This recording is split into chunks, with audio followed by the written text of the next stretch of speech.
Hey, welcome back to LR Options. And if you're new, please consider subscribing. How do you trade with a 9 to 5 job, a full-time job? Now, not everyone can trade full-time. Most of us have 9 to 5 jobs, but there are ways that you can get around that, and you don't have to be stressed checking on your stock, every few minutes. You don't have to be glued to the screen. These are things that you can't do at work anyway because you're supposed to be doing your job at work. So, um, a lot of us want to prepare better for retirement. There are a lot of things a lot of us want to do. We want good vacations. We want to have nice things. We just want, nicer, better life and stuff like that. So, here are some ways to trade with a full-time job. Okay, so you're going to check on your trades during your break times. A lot of us get breaks, 15-minute break here or 10-minute break there. And you can use that time to check on your stock.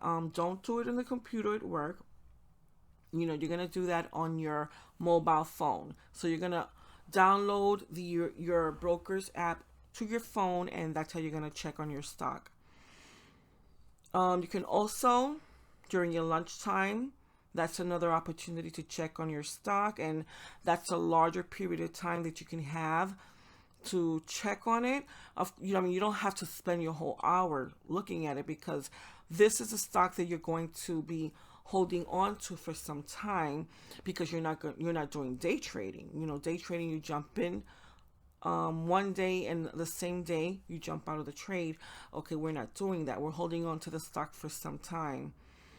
Also, you can prepare the evening before for your trade.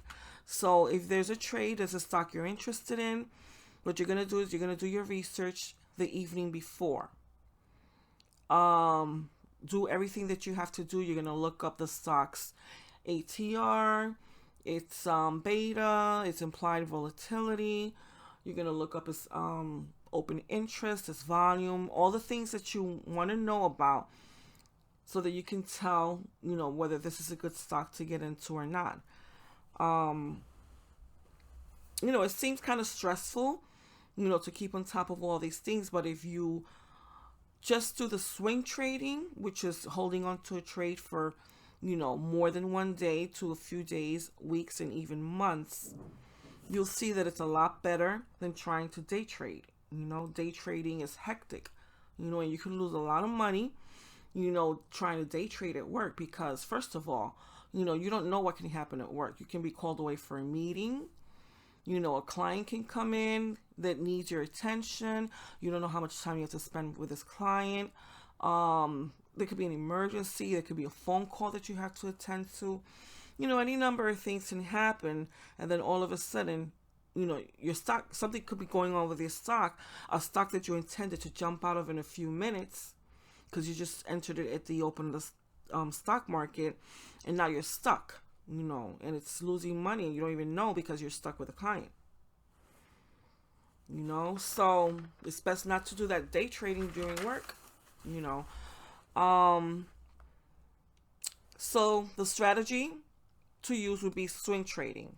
That's the best strategy. You trade and you hold it and you exit that trade in a few days, weeks, and months. All right, so let me take the opportunity now to ask if you haven't subscribed yet, please subscribe.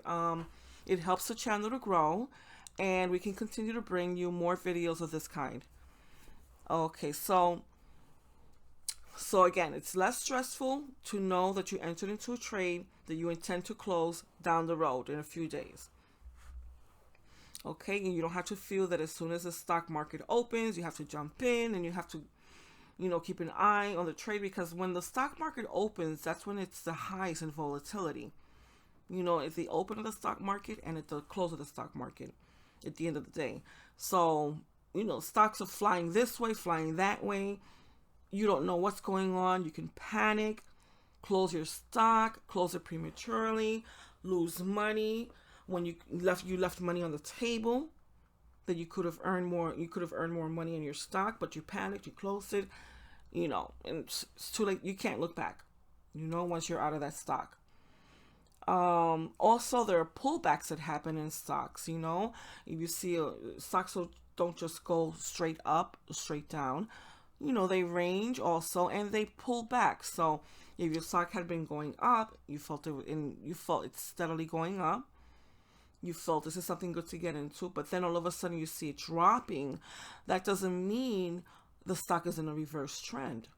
Okay, sometimes you have to give the stock enough time to work out, and that's why this is where swing trading comes into play. And sooner or later you'll see it starts to reverse, and it starts to go back in the direction you thought it would. And again, the swing trading is the best strategy for when you're working at, you have a full-time job, you've got a 9 to 5. It's the best strategy to have. Let's see what else. Again, choose stocks that are less volatile. Prepare the night before. And I want to show you right here on the screen. This is my watch list. And, every once in a while I'll take out, stocks. But basically, this is my go-to list.